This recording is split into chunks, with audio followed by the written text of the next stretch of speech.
Russia இன்னும் ஒரு 2 மாசத்துல வீழ்த்தப்பட்டுரும். இன்னும் எண்ணி 60 நாட்களுக்குள்ள ரஷ்யா கலைக்கப்படும்னு ஒரு அறிவிப்பானது வந்திருக்கு. இந்த அறிவிப்பை வெளியிட்டது ரஷ்யர்களோ அமெரிக்கர்களோ கிடையாது.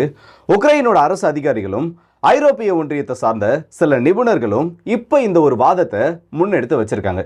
அது சரி, கடந்த ஒரு 3 வருஷமா இந்த ஒரு வார்த்தை தானே சொல்லிட்டு இருக்காங்க. ரஷ்யா உக்ரைன் போர்ல உக்ரைன் ஜெயிச்சிட்டு இருக்கு. சரி, ரஷ்யா இன்னும் கொஞ்ச நாள்ல தோத்துரும். சரி, ரஷ்யாவோட அதிபர் விளாடிமிர் புதினுக்கு உடம்பு சரியில்லை. சரி, ரஷ்யாவோட அதிபர் விளாடிமிர் புதின் இறந்துட்டாரு. இந்த மாதிரி ஏற்கனவே பல கட்ட செய்திகளை இந்த ரஷ்யா உக்ரைன் போர்ல இந்த வெஸ்டர்ன் மீடியாஸால கிளப்பி விடப்படுறது ஒன்றும் புதுசு கிடையாது. ஸோ இந்த செய்தியும் இது 10ஓட 11 போக போகுதா, இல்ல இதுக்கு பின்னாடி உண்மையான சில காரணங்கள் இருக்கா? அது கூடவே சேர்த்து கார்கிவ் பகுதியில் ஆல்மோஸ்ட் ஒரு 4 மாதங்களுக்கு அப்புறம் ஒரு முக்கியமான செட்டில்மெண்ட்ன்றது இன்னைக்கு ரஷ்யாவோட கைகளுக்கு போயிருக்கு. ஸோ இது எல்லாத்தையுமே சேர்த்து இந்த பதிவில் பார்த்துலாம். வாங்க வீடியோக்குள்ள போயிடலாம். நான் உங்களை கேட்டு டிபி ட்ரெண்டிங்ஸ்.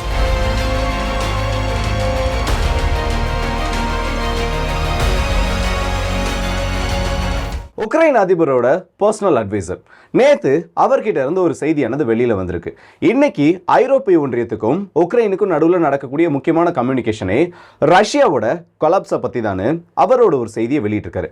அதே நேரத்தில் ஐரோப்பிய ஒன்றியத்தோட டிபார்ட்மெண்ட் ஆஃப் டிப்ளமசி இவங்க சம்பந்தப்பட்ட ஒரு செய்தி குறிப்பிலையும் ரஷ்யா கூடிய சீக்கிரத்தில் வீழ்த்தப்படும் சொல்றதையும் தாண்டி கூடிய சீக்கிரத்தில் ரஷ்யா அவங்களோட கேப்பபிலிட்டிஸை தாண்டி ரொம்ப நாளாக அவங்களால எந்த அளவுக்கு ஹோல்ட் பண்ண முடியுமோ அந்த மாதிரி அவங்களோட ஒட்டுமொத்த திறனையும் தாண்டி நடத்திட்டு இருக்கிறதுனால இன்னும் 2-3 மாதங்களுக்குள்ள ரஷ்யா உடஞ்சிரும். ரஷ்ய அதிபர் விளாடிமிர் புதினுக்கு எதிராக ரஷ்யாவில் மக்கள் புரட்சி ஏற்படும். ஏற்கனவே அங்கே இருக்கக்கூடிய நபர்கள் ரஷ்ய அதிபர் புதினை வெறுத்துட்டு இருக்காங்கன்னு ஒரு செய்தியை சொல்லியிருக்காங்க. இதை சொன்னது மட்டும் இல்லாமல் ரஷ்யாவோட சென்ட்ரல் பேங்க்ஸ்ல அவங்களோட இன்ட்ரெஸ்ட் ரேட் அதிகமாகி இருக்கு.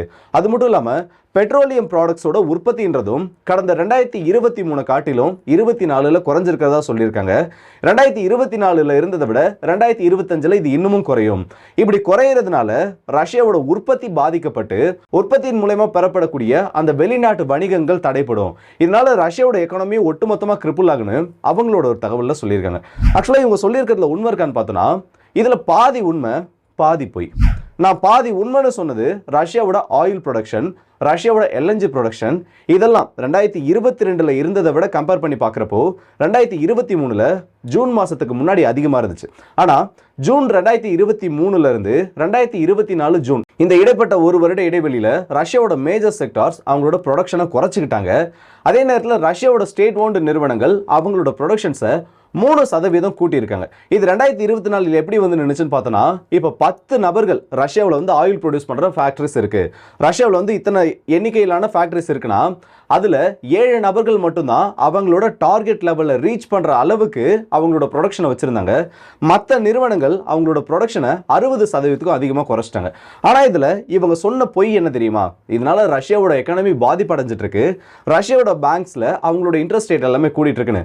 ஆக்சுவலாக ரஷ்யாவோட பேங்க்ஸ் இன்ட்ரெஸ்ட் ரேட்டை ஏற்றிருக்காங்க தான். ஆனால் ஐரோப்பிய ஒன்றியம் கூட கம்பேர் பண்ணுறப்போ இல்லை ஐரோப்பிய ஒன்றியத்தில் நிலவக்கூடிய அந்த பொருளாதார சூழ்நிலைகளை கணக்கு பண்ணி பார்க்குறப்போ ரஷ்யாவோட வட்டி விகிதம்ன்றது ஆல்மோஸ்ட் இவங்க கூட கம்பேரிட்டிவ்லி கம்மியாக இருக்குன்னே சொல்லலாம். இதை நான் சொல்றதுக்கு இது மட்டும் காரணம் கிடையாது. ஏன்னா ஏற்கனவே ஐரோப்பிய ஒன்றியத்தில் பிரான்ஸ், ஜெர்மனி, இட்டாலி இந்த 3 பெரிய நாடுகள் சொல்றாங்கல்ல, இங்கெல்லாம் ஏற்பட்ட பிரச்சனைகள் எல்லாமே முக்கியமாக சேர்ந்தது ஒரே ஒரு பாயிண்ட்ல மட்டும்தான். அங்க இருக்கக்கூடிய எனர்ஜி ரிசர்வ்ஸ்ன்றது டெப்ளீட் ஆக ஆரம்பிச்சதும் அங்க இருக்கக்கூடிய பொருட்களுக்கான விலை ஏற்றப்பட்டது மட்டும் இல்லாம ஒவ்வொரு நபர்களும் நம்ம எல்லாம் பேசிட்டு இருக்கோம் இங்க வந்து இந்த நாட்டில் தான் டாக்ஸ் அதிகமா இருக்கு, அந்த நாட்டில் தான் டாக்ஸ் அதிகமா இருக்குன்னு. நீங்க யூரோப்பியன் யூனியன்ல இருக்க ஏதாச்சும் ரேண்டமா ஒரு நாட்டை எடுத்து பாருங்க, அவங்களோட டாக்ஸ் பெர்சன்டேஜ்ன்றது இன்னைக்கு ரஷ்யர்கள் பே பண்ணக்கூடிய டாக்ஸுக்கு ஈக்குவலா இருக்கும். சில கேட்டகரியில இவங்க பே பண்ணக்கூடிய அந்த டாக்ஸ்ன்றது இப்போ வரைக்கும் அதிகமாக தான் இருந்துட்டு இருக்கு. ஸோ ஆஸ் யூஷுவல் எப்பவும் போல ரஷ்யாவுக்கு எதிராக இன்னொரு ப்ரொபகண்டா செய்தியாக தான் இது வெளியில் வந்திருக்குன்னே சொல்லலாம். இதுக்கு முன்னாடி ஒரு லிஸ்ட் எடுத்து பார்த்தோன்னா என்னால் 10க்கும் அதிகமான இன்சிடென்ட்ஸை காமிக்க முடியும். ரஷ்யாவுக்கு எதிராக இவங்க கொடுத்த ஒவ்வொரு ஸ்டேட்மெண்ட் இன்னும் 2 நாளில் முடிஞ்சிடும். மெயினாக 2 சொல்கிறேன், அதை சொன்னால் இது வந்து உங்களுக்கு ஓரளவுக்கு புரியும்னு நினைக்கிறேன். இன்னும் 10 நாளில் ரஷ்யா கிட்ட ஆர்ட்லரி குண்டுகளே இருக்காதுன்னு இதே UK தான் சொன்னாங்க. அதே மாதிரி ரஷ்யா கிட்ட மிசைல்களே கிடையாது, ரஷ்யா கிட்ட ஒட்டு மொத்தமாக அவங்களோட ஸ்டாக் மொத்தமும் காலி ஆயிடுச்சுன்னு இதே யூரோப்பியன் யூனியன் தான் சொன்னாங்க. ஆனால் அவங்க சொல்லி முடிச்சதுக்கப்புறம் ஆல்மோஸ்ட் 1000 நாட்கள் வரைக்கும் இந்த போரானது நடந்துருச்சு. அதையும் தாண்டி நடந்துகிட்டு இருக்கு. இது வந்து இப்படியே முடிக்காமல் விட்டோன்னா இன்னும் எத்தனை வருஷம்னாலும் போயிட்டே தான் இருக்கும். அந்த மாதிரி ஒரு நிலைமையில் இருக்கப்போ சைக்காலஜிக்கல் வாரா இப்போ ஐரோப்பிய யூனியனும் உக்ரைனும் சேர்ந்து இதை ரஷ்யா மேலே பண்ண ஆரம்பிச்சிருக்காங்கன்னு சொல்லலாம். இதுக்கு ரிப்ளை கொடுக்குற மாதிரி ரஷ்யா என்ன பண்ணியிருக்காங்க, சைக்காலஜிக்கல் வார்ஃபேருக்கு அவங்க கிட்ட ஏதாச்சும் பதில் இருக்கான்னு பார்த்தோன்னா, கார்கிவ்ல ஜப்பான்னு ஒரு பகுதி இருக்கு. ஒரு 10 கிராமங்களை சுற்றி இருக்கக்கூடிய இதில் அவுட்ஸ்கட்ஸில் வச்சிருக்கக்கூடிய ஒரு முக்கியமான செட்டில்மெண்ட் பகுதி. இதை வந்து ரஷ்யாவோட அந்த பேட்டில் ஜோன்லேயே இவ்வளவு நாள் கிடையாது. ஆனால் கார்கிவ்ல ஒரு 4 மாதங்களுக்கு முன்னாடி இந்த கர்ஸ்க் அஃபென்சிவ் ஆரம்பிச்சதுக்கெல்லாம் அப்புறமும் கார்கிவ்ல மேஜராக ரஷ்யா வந்து கான்சன்ட்ரேட் பண்ணல.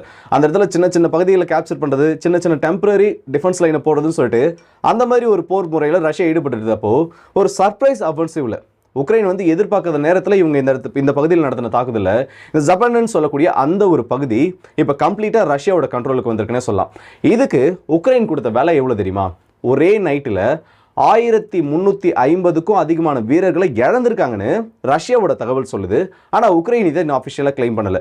இன்கேஸ் இதில் எண்ணிக்கைகள் இவ்வளவு அதிகமாக இல்லைனாலும் கண்டிப்பாக இதில் பாதி அளவுக்குமான இழப்பு ரஷ்யாவுக்கு இந்த இடத்துல ஏற்பட்டிருக்கும். உக்ரைனுக்கு அதை விட டபுள் அமௌண்ட் ஏற்படுத்திருக்குன்னு சொல்லலாம். ஏன்னா இந்த இடத்துல உக்ரைனோட டிஃபென்ஸ் லைன்றது மேஜராக எதுவும் கிடைக்கல. நேற்று இந்த ஒரு பகுதியில் மட்டும் 3000க்கும் அதிகமான ஆர்டிலரி குண்டுகள் வரைக்கும் ஏவப்பட்டிருக்கலான்னு அங்கே இருக்கக்கூடிய லோக்கல் ரெசிடென்ட்ஸும் உக்ரைனோட வார் பிளாகர்ஸும் அவங்களோட செய்திகளில் சொல்லியிருக்காங்க.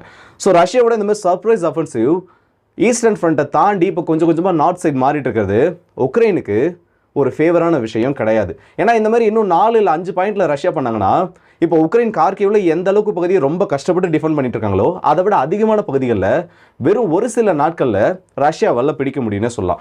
இப்போ இன்னொரு அறிவிப்பு என்ன கொடுத்துருக்காங்கன்னா, கூடிய சீக்கிரத்தில் ரஷ்யாவோட அதிபர் விளாடிமிர் புதின் அவர்களுக்கும் அமெரிக்க அதிபர் ட்ரம்ப் அவர்களுக்கும் ஒரு ஃபோன் உரையாடல்ன்றது ஏற்படுத்தப்படலாம். 2 நாட்டு தலைவர்களும் வரப்போற ஒரு சில நாட்களில் பேசுவாங்கன்ற தகவலும் இப்போ வெளியாகிருக்கு.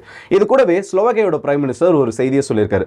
2014 எந்த நபர்களோட தலையிடுதலால உக்ரைனுக்குள்ள ஒரு புரட்சி, அதாவது வேணும்னே உருவாக்கப்பட்ட ஒரு புரட்சி ஏற்படுத்தப்பட்டுச்சோ, ஜார்ஜியாவில் எப்படிப்பட்ட ஃபாரின் இன்ஃப்ளூயன்ஸ்னால ஒரு புரட்சியானது ஏற்படுத்தப்பட்டுச்சோ அதே மாதிரி ஸ்லோவாக்கியாக்குள்ளேயும் இப்போ பெய்டு ஃபாரின் குரூப்ஸ்ன்றவங்க அவங்களோட வேலையை காட்ட ஆரம்பிச்சிருக்காங்க. இது இப்படியே போச்சுன்னா ஸ்லோவாக்கியாவில் கூடிய சீக்கிரத்தில் வெளிநாடுகளால் ஏற்படுத்தப்படும் ஒரு புரட்சி ஏற்படும்னு அவரோட வார்னிங்கை இன்னைக்கு யூரோப்பியன் யூனியனுக்கு கொடுத்துருக்காரு. அது மட்டும் இல்லாமல் பிரான்ஸோட அதிபர் எமானுவல் மேக்ரோனும் ஜெர்மனியோட ஒலாஃப் ஸ்கால்ஸ் அவர்களும் பாரிஸில் நேற்று சந்திச்சு பேசினாங்க. அவங்க பேசினதுக்கு அப்புறம் 2 பேரும் வந்து ஜாயிண்டாக நிறைய ஸ்டேட்மெண்ட்ஸ் கொடுத்தாங்க. இதில் வந்து கவனிக்கக்கூடிய ஒரு விஷயம் என்ன தெரியுமா, யூரோப்பியன் யூனியனோட செக்யூரிட்டியை நம்ம அதிகப்படுத்தணும். ஏன்னா ட்ரம்ப் வந்து ஆட்சிக்கு வந்துட்டாரு. ட்ரம்ப் வந்தாலே யூரோப்பியன் யூனியனுக்கு ஒரு பெரிய பயம் இருக்குன்னு சொல்லலாம். நான் பயம்னு சொல்கிறது வந்து இந்த இடத்துல பவர் இம்பேலன்ஸாக சொல்லலை. ஏன்னா ட்ரம்ப்பை பொறுத்த வரைக்கும் அமெரிக்கா ஃபர்ஸ்ட் அந்த ஒரு கேட்டகரியில் அவர் இருக்க ஒரு நபர்.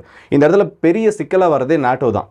யூரோப்பியன் யூனியன் என்னதான் பெருசாக பேசினாலும் இங்கே மற்ற நாடுகளால் அவங்களோட பாஷையில் சொல்லணும்னா அவங்களோட அடிமைகளாக இருந்த நாடுகள் இந்த இடத்துல நான் நம்மளை தான் சொல்லிட்டு இருக்கேன். ஏன்னா நம்மளை இன்னும் அவங்க அப்படி தான் ட்ரீட் பண்ணிட்டு இருக்காங்க. சோஷியல் மீடியா பக்கம் வந்தீங்கன்னா இதுக்கான காரணம் என்னன்ட்டு உங்களுக்கு தெரியும். இந்தியா வந்து ஓப்பனாக கிரிட்டிசைஸ் பண்ணுவாங்க. இந்தியா வந்து சுயமாக முடிவு எடுக்க மாட்டாங்க. இந்தியா வந்து கண்டிப்பாக அவங்களால அவங்களோட ஓன் முடிவுகளை எடுக்க முடியாதுன்னு சொல்லிட்டு. ஆனால் நாங்களே எங்களுக்கான முடிவுகளை நிறைய எடுத்துருக்கோம். அந்த இந்த ரஷ்யா உக்ரைன் போரில் உலகம் பார்த்துருக்கு. ஆயில் எனக்கு தேவைன்னா நான் வாங்குவேன், எனக்கு எது நல்லதுன்னு போடுதோ நான் வாங்குவேன்னு சொல்லிட்டு ரஷ்யா கிட்ட இருந்து நம்ம ஆயிலை வாங்கிட்டு இருக்கோம். ஆனால் யூரோப்பியன் யூனியனில் இருக்க ஏதாச்சும் ஒரு நாடு இல்லை ஒட்டுமொத்த ஐரோப்பிய யூனியனும் சேர்ந்து அமெரிக்காவுக்கிட்ட இல்லை அமெரிக்கா சொன்னாலும் நாங்கள் இதை பண்ண மாட்டோது ஏதாச்சும் ஒரு ஸ்டேட்மெண்ட்டை கொடுக்க சொல்லுங்கள். என்ன சிரிப்பு வருதா? அதான் ரியாலிட்டி. அவங்களால அமெரிக்கா இல்லாமல் எதையும் பண்ண முடியாது. கிட்டத்தட்ட ஒரு ஷேடோ மாதிரி தான். அமெரிக்கா இல்லைனா யூரோப்பியன் யூனியன் இல்லை, அமெரிக்கா இல்லைனா இவங்க அந்தளவுக்கு பேச போகிறதும் கிடையாது. ஸோ அவங்களால ட்ரம்ப் எதிர்த்து என்ன பண்ண முடியுன்றது எனக்கு தெரியல. இப்போ நாட்டோவை விட்டு தேவையில்லாத நாடுகள், ஸ்பெண்ட் பண்ணாத நாடுகள் ட்ரம்ப் அவர்கள் நீக்கணும்னு முயற்சி பண்ணாரு, இல்லை அதுக்கான முடிவுகள் எடுத்தார்னா அதை எடுத்து இவங்களால எதுவும் பண்ண முடியும்னு நினைக்கிறீங்களா? முடியாது. நாட்டோன்னு சொன்னது தான் இன்னொரு சம்பவம் ஞாபகம் வருது. ஜெலன்ஸ்கி நேற்று ஒரு ஸ்டேட்மெண்ட்டில் சொல்லியிருக்காருங்க. என்னன்னா நாட்டோவுக்குள்ளே உக்ரைன் வர்றது முழுக்க முழுக்க ட்ரம்ப் அவர்களோட கையில் தான் இருக்குது. அவர் ஓகேன்னு சொல்லிட்டார்னா உக்ரைன் நாட்டோவுக்குள்ளே, அப்போ இல்லைன்னு சொல்லிட்டார்னா கண்டிப்பாக உக்ரைன் நாட்டோவுக்குள்ளே போக முடியாது. எங்களுக்கு ஃபேவரான முடிவை ட்ரம்ப் அவர்கள் எடுப்பாருன்னு நாங்கள் நம்புகிறோன்னு ஆணித்தரமாக இன்றைக்கி ஒரு விஷயத்த சொல்லியிருக்காரு. இல்லை எனக்கு புரியல. ஏற்கனவே வந்து அங்கே எக்கானமி ஸ்ட்ராங்காக வச்சுருக்க நாடுகளே 2% ஜிடிபிக்கு கம்மியாக செலவு பண்ணுறவங்க இருக்காங்க. அது மட்டும் இல்லாமல் நாட்டோவுக்கு ஸ்பெண்டிங் கம்மியாக பண்ணுற நாடுகளும் இருக்காங்க. அவங்களே வெளியே துரத்தணும், இல்லை அவங்களே வந்து நான் ப்ரொடக்ஷன் பண்ண மாட்டேன்னு ஏற்கனவே அந்த மனுஷன் அத்தனை தடவை சொல்லிட்டு இருக்காரு. உக்ரைன் கிட்டே இப்போ ப்ராப்பரான எக்கானமி கிடையாது. அவங்க கிட்ட இருக்க கடனை கட்டணும்னாலே அவங்களுக்கு இன்னொரு 10 to 20 வருஷம், ஏன் 30 வருஷம் வரைக்கும் கூட தேவைப்படலாம். 30 வருஷன்றதே அதிகமாக தாண்டதுக்கும் சான்சஸ் இருக்குது. அப்படி இருக்க ஒரு நிலைமையில் இவர் எதை வச்சு இப்படி பேசிட்டு இருக்காரு? இல்லை இவ்வளவு நாள் இருந்த பொலிட்டீஷியன்ஸ் மாதிரி அமெரிக்காவோட அதிபர், முன்னாள் அதிபர் பைடன் அட்மினிஸ்ட்ரேஷனில் இருந்த மாதிரி வெறும் இந்த ஒரு ஃபேம் கேம்னு சொல்லுவாங்கல்ல, இந்த பேருக்காகவே உக்ரைனுக்காக நான் இதெல்லாம் பண்ண அதெல்லாம் பண்ணிட்டு அந்த மாதிரி ஒரு கேமை ட்ரம்ப் கிட்ட ப்ளே பண்ணுறான்னு நினைக்கிறாரா? எனக்கு புரியல.